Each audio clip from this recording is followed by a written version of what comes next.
Valhalla. May dalawa rin nakabang sa bush and they are trying to chase each other. Ladies and gentlemen, pero na nga po yung yellow ikinasa.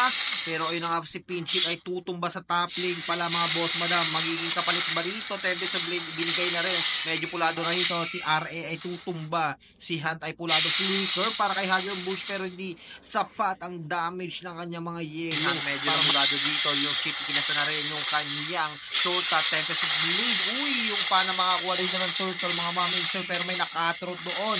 Medyo bumalik ka pa dito. Okinawa will fall down. Pero medyo pulado rito yung lingan doon na nagbakod. Pana ay isusunod doon. Magiging palit Raging Sandstorm.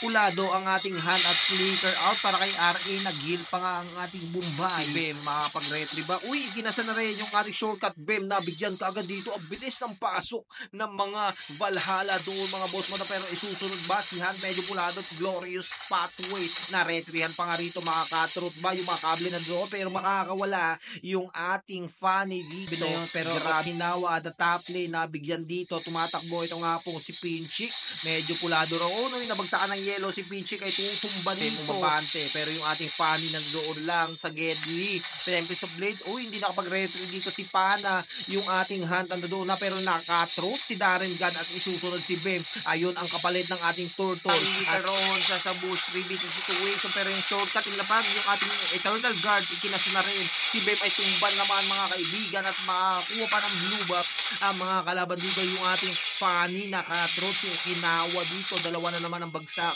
sa side ng mga BG New Era ayun ang pagbalagbag na makikita natin na dapat na ginawa kanina ng ating funny pero yung ating glorious pathway kinasa na rin with the Shaman Force bagsak naman dito ang ating hand at makakakuha pa ng inhibitor tower sa ating